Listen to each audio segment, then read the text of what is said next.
Bang. All right. Let's roll. Hey. All right. Ready? Mm-hmm. Yo, it is another edition of the Io's podcast. Ready for this? Sponsored, Fritzy, look at this. By Miller Lite, official partner of the Philadelphia Phillies. Tastes like Miller time, Philadelphia. Celebrate responsibly. You hear this? Hold on into the microphone for those not watching the YouTube. Bang. Usually, Jack, cheers. There's a Miller Lite in my hands. You can see a little. Usually, I never get to do this. The Friday and Saturday night pods are the all-time rarity of rarities, but it's a beautiful thing, buddy. I always want to crack them with you, you know? So go Phils. Thank God. Honestly, I doubt Jack would have been able to sweet talk me, because that's what happened into recording right now if we had not watched a 8-0 gem from Tyler the Stopper Phillips. Like, our guy, Jack, I don't know if you've noticed it, but 3 of the last Phillies 4 wins have come in Tyler Phillips' last 3 starts. The Wheeler game that he started, the only other one. We're getting the trades in a second. We're going to talk more about the series tomorrow. This is not about the game today, really. This is about the trades, just to get you something quickly, and then we'll react to what happens tomorrow. But just quickly on Tyler Phillips, just because it'd be weird to talk and not mention what especially again with the losing and the way it does feel like this guy's kind of stepped in, two times in a row. The first one, Oakland, was just a win, but the 2 times in a row when the team's been floundering and been like, I got it, shut out baseball. Yeah, and I would hate to compare anyone to Bailey Falter, but it's a lot like Bailey Falter in 2022. So I'm starting to think that might be an unfair, and Falter was so good then and huge. Like, Tyler Phillips might be better than that. Like, 100%. Damn, dude. Damn. 100%. So let me just get this out. Like, I'm so happy for Tyler Phillips. Like, he's a local kid. Obviously went to Bishop Eustace, which I don't know what's talking to. Mister like cries at Luke Williams. Like, this is even cooler. This kid's like a real deal, true blue Phillies fan, tweeting out pictures of him at the vet and stuff. Like, are you kidding me? And all that combined, like, all clears Michael Lorenzen's little no-hitter last year. That was they all do. Yes, this is the ultimate. This is the for any kid who played baseball growing up around here and loves baseball. Like, this is it. This is the number one dream. Obviously, to win the World Series here, but just what this kid is doing right now, it's the dream. It's the dream. Yeah, and the way you said that, so on one hand, very happy for Tyler Phillips. On the other hand, I hate Tyler Phillips. He's absolutely living out everything that I wish that I could have done in my entire life. So congratulations to Tyler Phillips for, frankly, listen, I don't want to put any extra pressure on the guy. He's living out my dream right now. Yeah. Like, I feel like I'm watching myself in Tyler Phillips, but what a pitcher, man. And it's so funny. Like, again, Michael Mercado comes up 1.7 ERA down in AAA. It's like, all right, this is the guy that's going to save the rotation. And then, boom, like, the first game in Chicago was like, pretty good, but there were some signs of questions. Totally. And then down it was Atlanta. Just the life on the fastball. It felt like that was like it. It was like, that was it. That was all I had. Yeah. Like, this dude's a pitcher. This guy, dude, like, pitches, man. And Atlanta gets shelled. And then Tyler Phillips comes in, and it's like, this guy's got some interesting stuff. And I swear to you, I remember in spring training, I was like, this guy's got some stuff. I'm interested in Tyler Phillips a little bit. So, he comes out in that start or in that relief appearance, sets a team record. Like, it's just absolutely pitching. He had a 4.78 ERA in Lehigh Valley, and so far he's just been absolutely brilliant. So he has a nice little mixture of Jared Eichhoff and Vance Worley, a little bit like Vance Worley's aggressiveness on the mound and Eichhoff's kind of curveball, all that stuff. I know he's a sweeper rather than a traditional curveball, but man, he just has moxie, and he's 100% saving the Phillies right now. It's awesome. So, dude, it's so funny. I was going to say guts and guile is what he's getting by on. Like, he is, and his stuff's better than that. That's not fair. And he can mix his stuff, and he really has command. He fills the strike zone up. He pitches to contact when he needs to and gets weak contact. But to your point, dude, there's just something about him. Whatever that cliche is, whether it's a bulldog on the mound or he's just kind of got that, you said moxie, guts and guile. Like, it just feels like since the moment this kid has stepped into a game in a Phillies uniform, and every single time we've seen him, he's just gone out there and like battled and given this team exactly what it's needed. I mean, today to go to give, like, not just to win the game when they need it and to throw shot, but to like give them that complete game and do it in what, like 100 pitches or whatever it was, to like be able to like give the bullpen a day off and to, you know, really kind of just settle everything. Obviously the offense helped out too. It's just, and he's fun to watch because of that, because to your point, Jack, I honestly think one of my favorite, I'm a stereotype, or not stereotype, excuse me, a cliche is a cliche for a reason guy. And one of my favorite cliches is like it's usually an older guy who doesn't have his stuff anymore, but I love pitchers who can just get by, you know, to, you know, we always say he's a ball player. Like he's a pitcher, like he pitches and it seems clever and he's outsmarting guys and using his stuff and it's fun to watch, man. I you know, who knows how long it'll keep up, you know, but it's fun. Well, he's worked himself into at least being interesting. You know, it's sort of Turnbull-ish, you know, where Turnbull like had the big sweeper, had the big stuff, but like and the stuff's a little bit down from Turnbull. I think Turnbull on paper has better stuff, but like the guy competes. The guy is a workhorse. And again, for a team how many cliches can we throw at him? I know. I know. know. It's only been 6 minutes and we've worked in like 4. But the guy competes. The guy competes. And I just couldn't be happier for him. It's an awesome little story for a season that outside the last like 3 series and last night has been magical. It's a nice little addition to what has been a really, really cool season. So shout out to Tyler Phillips, shout out to the offense that they showed up tonight.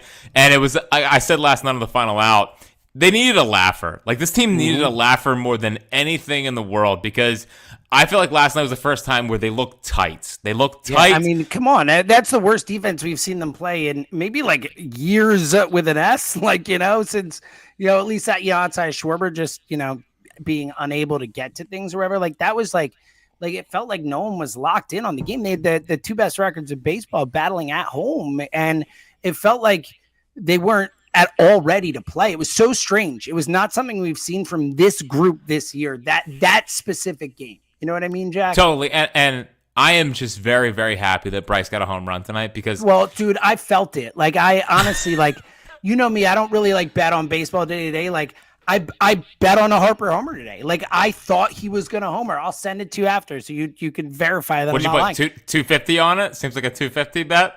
$2. Okay, so close. Yeah, 2. And I it was 2 to win 9 or why whatever, is there balloons going off in your background? I know because I won. I'm a winner.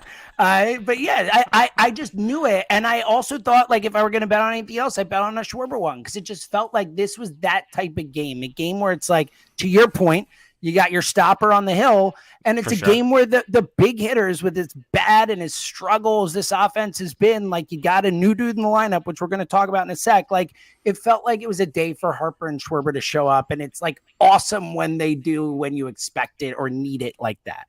And we needed it because big time. Oh my God, dude. Believe it or not, have not been handling the last little bit of losses very, very well. And Harper especially, like I thought last night, obviously some of the plays in the field were brutal. Some of the base running too, like we're not on him for running hard. We're cool with it. Like we get it. Like that one was like unconscionable. Like you could have easily beat that out if you had all gone out of the box. Like, and it was like, so, you know, sometimes that happens, and he just was off. It was great I'm with you, dude. And it set the tone, hitting the first one, getting it going for the team too. Like it was one of those nights where it's like, all right, they're going to be okay. Like I don't think a big free fall is coming. I never really felt like a free fall is coming. I trust this team more than to think that they're going to free fall and play their way out of this race. But tonight was a nice, like, okay, we're going to be all right. And Bryce having a big night, not carrying over to the field and just like reminding himself how good he is. I think that's really big for the makeup and the mentality of the team, because after he hit that home run, the floodgates opened and they were able to just go out and play Phillies baseball that we've seen for a majority of the season. And they played great defense because, you know, Phillips pitched to contact for most of the game. I think he only ended up with like 4 strikeouts. I think 2. No. He struck out the third in the ninth. He struck out 2 in the ninth. So it was the third, the ninth. Okay, whatever. Yeah, I think he got 2 in the ninth to get to 4. That was my point. It was 2 going into the ninth, and he got 2 of the last 3 guys. But he the defense was great today behind him. So, there was that one play where it was like Marsh and Nick had the miscommunication. Marsh had to make that catch at the end. Like, it was a little scary, but they got it done, and it was good to see. And Marsh needed a little bit of get off the schneid. Big time. That was a bit, he's been struggling. Dude, he hasn't had a hit since July 11th. It's insane. Well, you also, another stat that you really, and now it's 20-20, I guess, but it's like, I'm not concerned. This is baseball. I'd never expect them to win 108 games or whatever. Like, it'd be fine, but like, I wasn't expecting that. Like, it was possible, but I didn't expect it. It's hard to do. And they had injuries in this run with, having JT, Harper, and Schwarber out at the same time. Like, that's tough. And those guys coming back.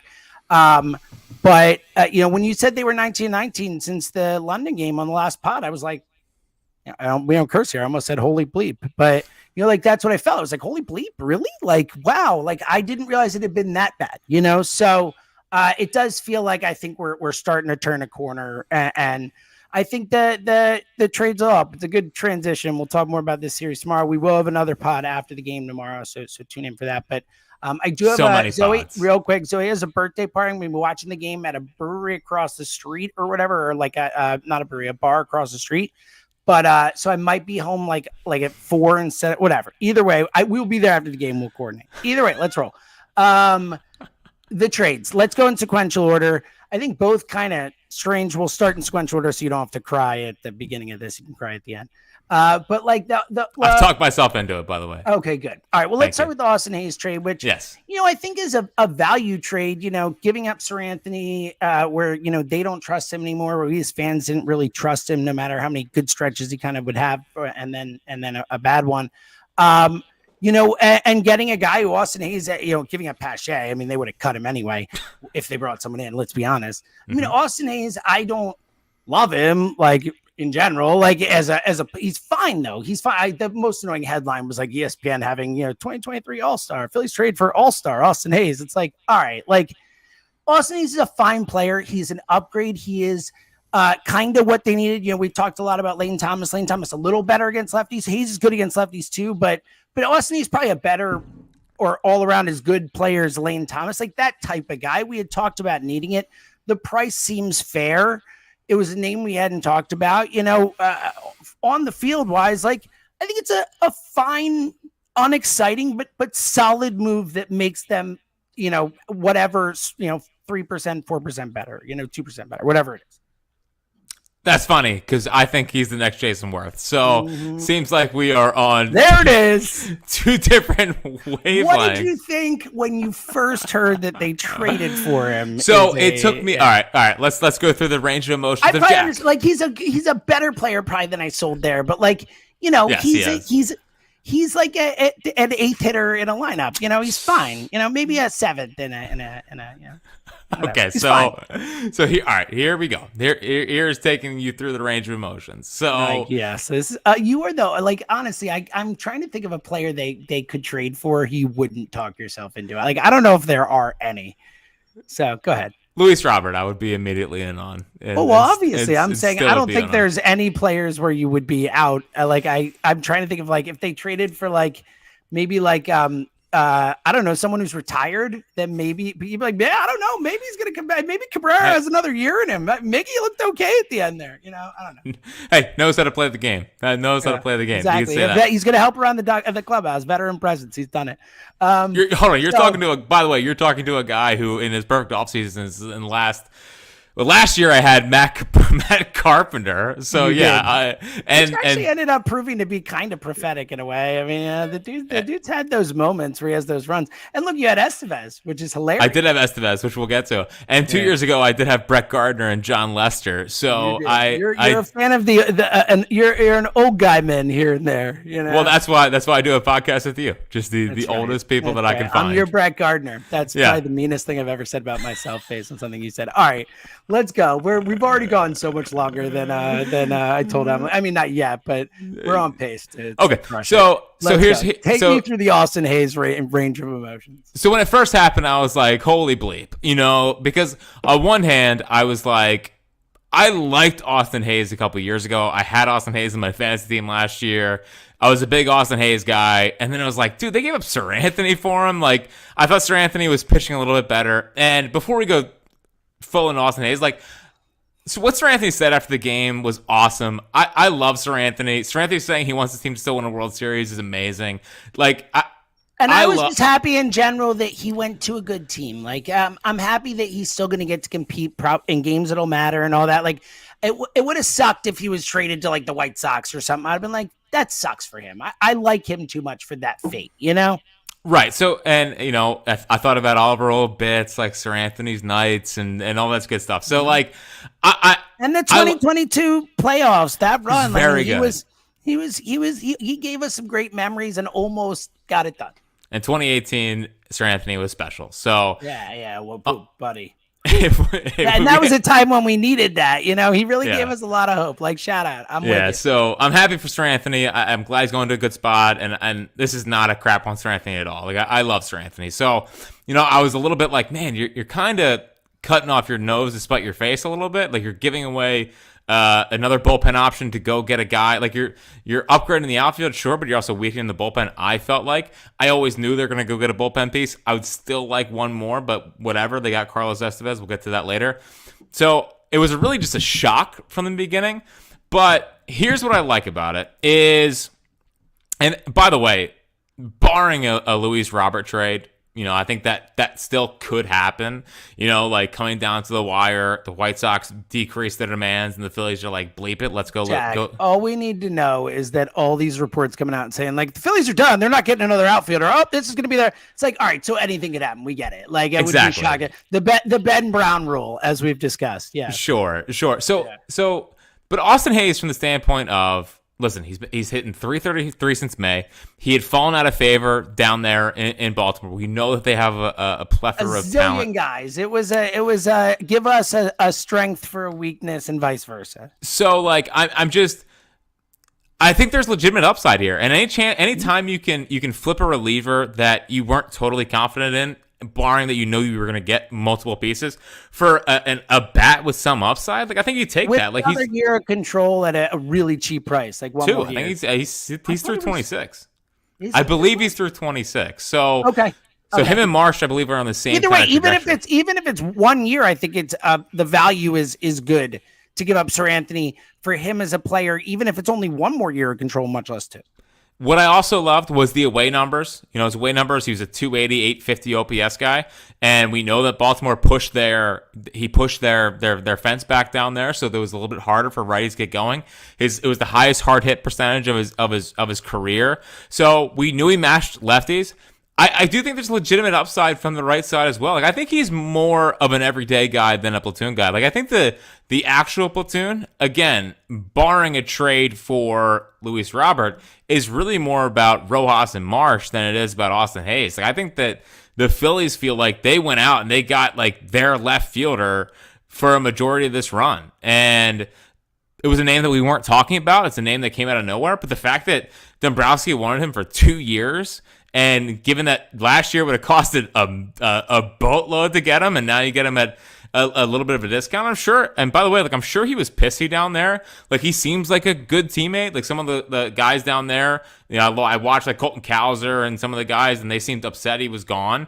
Like, I'm sure he was annoyed. Like, well, it's like, dude, he was an all-star starter last year. Exactly. Like, whether he deserves, like, he's an all-star or whatever, like, the guy's going to be like, I should be playing, like, over all these kids who are coming up. Like, I don't blame him, of course. Yeah, so I'm pretty fired up about it. I thought he worked some good at bats tonight. I think he hits the ball really, really hard. And, like, I guess the best way I can simplify it down is that I don't trust, like, Marsh against lefties very much. Like, I don't think Austin Hayes is so bad against righties to where he can't play. Like, I think there is a path that he's a better hitter right now than all around. If you're talking about if you had to play a guy every day, Austin Hayes is a better option to play every day than Brandon Marsh. There's no question about it. Yeah. So as a hitter, purely as a hitter, I'm talking about. So yeah, I really do like it, and he is under ARB for next year. So it's this year and next year, and then a free agent in 26. But so that's what I thought. Yeah. Okay. Yeah. All right. But yeah, But that's still a good deal. Of course, it's a good deal. It's a good deal, and obviously we know what he does against lefties. And to put a little cherry on top, smokes Chris Sale. smokes for sale, that's just huge. in case. I'm gonna save it for tomorrow, but I definitely want to bitch to you about how good Chris Sale is. Like, it's so, I was watching some of this start the, like, I'm so annoyed by it. Like, it's like, screw you, Braves. Anyway. It's the only thing they've gotten right in a long time. So that's well, Ronaldo, but they've that's something like what the sale's been. All right. That's, and look, I'm with you. And look, the Hayes thing, by the way, I think we should learn with Dombrowski. I mean, like the Brandon Marsh trade, we had not said one word about Brandon Marsh. He does seem to kind of surprise us with these moves, with the names we hear out there. Oh, maybe all the insiders don't know everything. Who knew? Dave I think he might keep it tight to the vest, though. Well, and the fact that, and we'll get to the Esteves trade, but they didn't give up anything. Esteves, another one that we didn't hear him connect to the Phillies till like today, really. Yeah, I guess like other if you're looking for supposition, other than like guesses and stuff. Exactly, like guesses, it was that they makes make sense. Yeah, exactly. Right. Well, and the other interesting part about the Austin Hayes trade is obviously they didn't give up anything besides just a major league player. So like they saved all of their prospects. Mm-hmm. So they do have a good amount in the chamber. And who's theoretically, if they don't make another trade, according to them, going to be an everyday player for them. Like, I mean, that's. You don't see that trade very often. Like, no matter how good he is, a guy who a team that is contending for the World Series trades for a quote unquote guy who's going to play every day for them, and you give up their fifth reliever or sixth reliever or whatever he is at the time, and a guy who's going to get cut. Like that feels like they really took advantage of an Orioles team that was feeling a desperate need for a reliever. And as we'll get to with Esteves, and we'll see what else happens, but it feels like the reliever market is steep out there. And maybe that's part of the situation too, is the Orioles looked at all this other stuff and said, we'd rather just trade this surplus guy, even if it's a bit of a loss for us, to get a guy who we think's really good, who we can maybe work with. Maybe they see something, who the hell knows, and get that, instead of giving up some legit prospect they love or something, Yeah, definitely. And the reliever market does seem very, very steep. Let's get to that. To that. And again, I'm with you on the Hayes thing. Like, it's just an unexciting name, but I'm with you. Like, it is a smart baseball move, and there is a lot of upside there, where at the end of the season, we're like, wow, Austin Hayes, what a great trade that was. Mm-hmm. All right. Esteves, the reliever market's deep. That's what we talked about. Look, Carlos Estevez at 31, like a really good reliever, has had like a later career kind of surge. Again, Jack wanted him in the perfect deadline last year. Was really good 2 years ago. Last year, some bad luck, but still good. Has really kind of had a later career like rise to prominence, but has been lights out for 2.5 months or something like that. One of the best relievers in baseball. But look, we've talked about Clausen on this pod. We haven't talked a ton about Spencer. I'm not going to try and say that. I think it's Samuel, whatever the last name. Yes, the Italian pitcher. Ottagari, I think I believe it was. But he's a highly regarded prospect for what it's worth. Estevez makes them better in the bullpen. Your thoughts on the overall thing? Because at first I know you saw Clausen's name and probably had a panic attack at first. Well, it was really both of them. So my first reaction was, okay, I thought there's going to be multiple trades of one of those guys going with something else for something, the other guy going with something else for something else. I didn't think that both of them would go together for one pitcher that's a rental. He's a rental. So we thought he might go for a Rosarena or something like that. You know what I mean? Again, something like that, where it was a bigger, a bigger fish. Exactly. A bigger fish. Great point, Esteves too. He's a literal rental. He is a free agent at the end of this year. Now, at the same time, they did trade Ben Brown for David Robertson, and I'm way more excited about Carlos Estevez than I am. David Robertson. He's a way bigger prize, so to speak, and a better pitcher.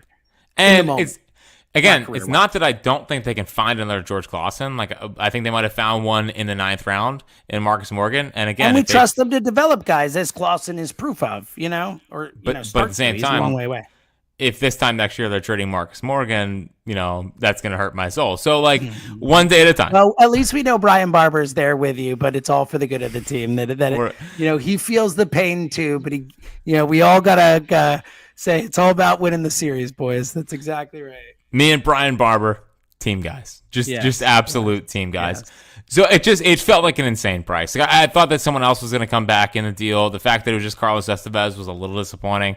But I guess I have to deal with the reality of that situation now. So again, it felt like an overpay, but I guess you have to do it in this market. Me personally, I would have rather had Tanner Scott. Like I think Tanner Scott would have cost about the same if that's what Carlos Estevez went for.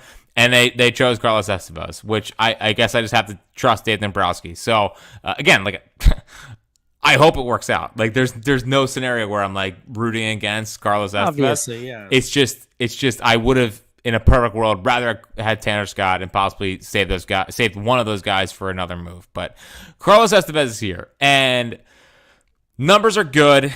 He is more pitch to contact. The things that the strikeouts are down from the last couple years, you know. So those are the two things that worry me the most. Is one, strikeout rate is down. Two is fly ball rate is about 56%.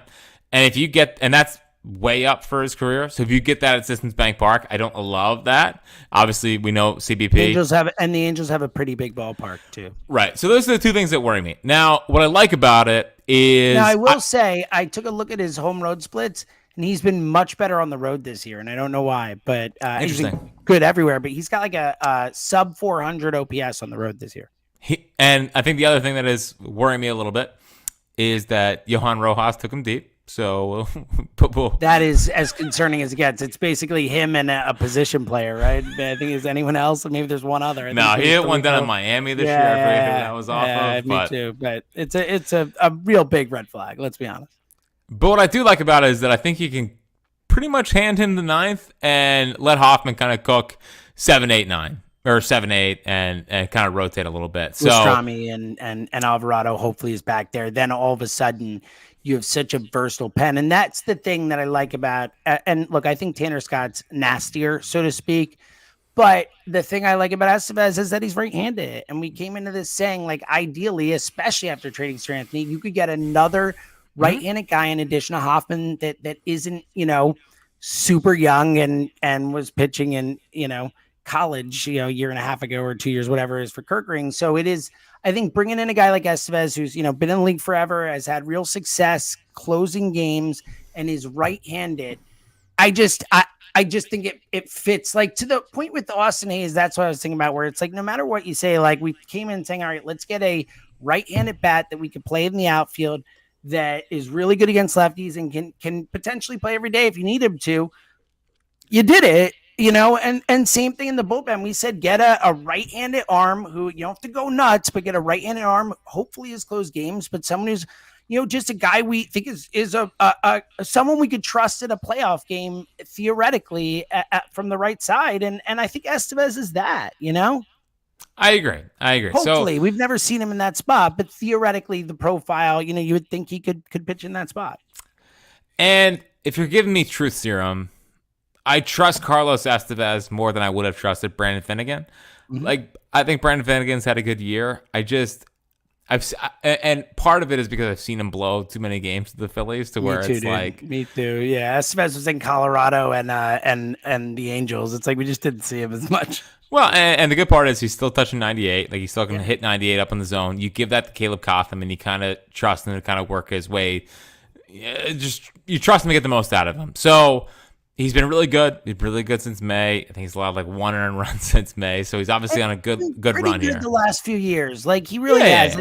Like 2 years ago, he was awesome. And again, like right now, if you're a believer in baseball's about hot streaks and relievers are season to season, like this guy right now is having a freaking awesome season. So far this trade deadline, all they've really traded for their left fielder of the year and maybe next year is Sir Anthony Dominguez, and for their closer, they've traded, Algary. Oh, and that was what I was going to say. Is that let's get, you love them, but to the point they trade for their closer, they trade two guys who are in high A. Yeah, if you're trying to win the World Series, I know you take that risk almost every time. And what the market we said, we'll see what other trades are made, but it does feel like the reliever market is steep right now. And they have left themselves open to still that blockbuster. Like it's still there if they want to go. They didn't give up any of the dudes that we talked about, other than Clausen was in some packages and stuff. But yeah. Well, and I'm curious if the Ranger thing kind of changes anything for them. Rangers obviously on the IL today. Well, it's Like a if question. that, Is it my first thought was Phantom, like, sure. hey, give them so like they know more than we do. That we can only if they think if it's not a serious thing, then they'll know, I think, I think the only thing left, and I'm sure we'll talk about this more tomorrow. I think the only thing left would be a blockbuster, but I think for the time being, they're pretty much set. Yeah, or a cheap ad with another reliever that maybe isn't someone who's gonna pitch in the playoffs even, but is someone who kind of tightens up the pen to get there. Who knows, One name.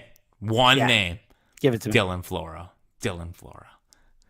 That's my saying name. it, buddy. Maybe it'll happen. And look, I could see them adding a potential bench bat who's better than Weston Wilson. Like, I think that's still a possibility too. There, where it's like a fourth out, like a, I don't know, like, I don't know who the type of guy is, but like classically, I think, Kevin Pillar type guy is still, that kind of guy, not, Kevin Kiermaier, he's more of a defense guy, but like that type of guy where it's like come in and, like Kiermaier, Rojas split center field. The Eddie Rosario, Jock Pearson, a little better than that, but like the way the Braves won the series that year with those type of ads, I could see something like that little, but I'm with you. If I think they will make a big move if it's there, but I think I don't expect much more than this. Well, the nice part is that they've given themselves a good baseline. No matter what, they got better. They've gotten better, and now it's like, all right, do they want to like really push the chips in? Yeah, and also it's a question of,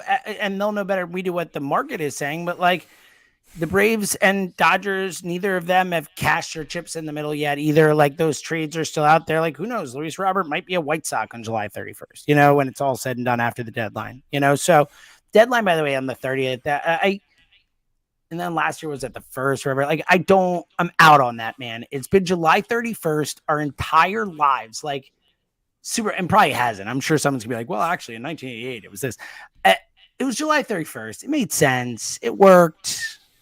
Anyway, I know, and it's at 6:00, which I hate. I wish it was at 4. Yeah.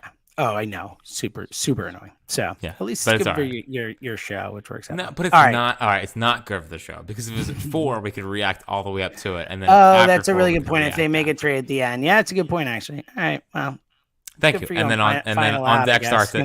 Final out. There you go. You can do it on final out. At least you get to talk about it. I know, but I'm going to the game. Whatever. We'll figure it all out there. All right. We've crossed the threshold of that. I was like 20 minutes, but like 30 max. And of course, it was crazy to think that we would. This was fun. I'm happy we did it. Jack convinced me. Everyone say thank you to Jack. And it was really, I did it for everyone listening because he convinced me that you deserve it. It was nothing to do with him other than him convincing me of that. All right. We'll be back tomorrow. Anything else before we get out of here? No, you got any 2025 draft guys you want to start talking about now? Or no, I'm kidding. Well, the good part is that they just keep finding George Clausens, so you can keep flipping them at the deadline for pieces to help the win now team. Yes, that's what good teams do. They draft and develop. So you mock me all you want. You can laugh in my face all you want, but just know that July 27th of 2025, when I am a father of 2 and a leader of men, that when they trade someone else that you mocked me for loving, it's because of our interview with Barber that you even know who that guy is. No, well, yeah, it's true. I'm not gonna. I honestly, other than the vitriol and the all that part, I don't really have much I could say about that. That was pretty good. All right. Really can't believe I'm going to be a father of 2. Very excited, but it's awesome, man. Yeah, it's exciting. Trust me, I can't. Dude, Emily and I, with just Zoe, we say all the time, we're like, I can't believe anyone has more than one kid. Like, holy crap! Like, she is a whirlwind, buddy. I'm a huge dad guy. I'm a huge dad guy. Oh, me too, dude. So. I'd say honestly, I often will have stop and think like, how do people like just go through life every day loving something as much as you love your kid? You know what I mean? Like, how do you like function sometimes? It's like all you can think about is like, I just want to make sure you're okay and I want everything to be good for you. And I'm like, sometimes it's overwhelming. You know what I mean? So imagine feeling that way. But twice, I can only imagine. I know. Well, no. Imagine feeling that way and expanding your heart. But everything you just described about a baseball team, and that like that's where the whole diseased thing kind of comes from. It's true. Yeah. Well said. I love it. Look at Thank you you. tying it together. What a pro. All right. I really got to go now because if I don't help put Zoe to bed in the near future, it will not be. I hope Walker's asleep, but we'll see. Trust me. I promise you Zoe's not. All right. We'll be back tomorrow after the game, probably right away after the game. But if I get traffic coming back from this party, maybe a little later, but we'll be there. You said it's across the street. You should be able to walk. Dave, go do something else. Why not? Like, add a little bit more to the point I made. For you don't have to go like with some crazy move, but like, if you have a little bit of doubt about something on the team, like whether it's a bench guy, whether it's the sixth bullpen guy, like make it better if you can. That's what I'll say. And don't go on too long. Though I was trying to end it there. Go ahead. You traded for Adolfo Castro last year. Good move. Like, give me another. Okay. Process over results. Give me another Rodolfo Castro trade. That's all I ask for. Except one where the guy is good. And all I ask for is just one rumor. Just give me one big rumor about Luis Robert, Garrett Crochet, or Mike Trout. Just for fun. One of those. Just for fun. One of those. Yeah, Mike Trout. Yeah, like that guy's ever going to play again. Meaningful baseball. All right. We'll talk to you guys tomorrow. I got to get the hell out of here. I love you, everyone. Even you, Jack. Shout out to Miller Lite. Thank you for sponsoring the pod. It's a lovely thing to be able to drink it on the pod. We'll talk to you guys later. He's Fritz from Seltzer.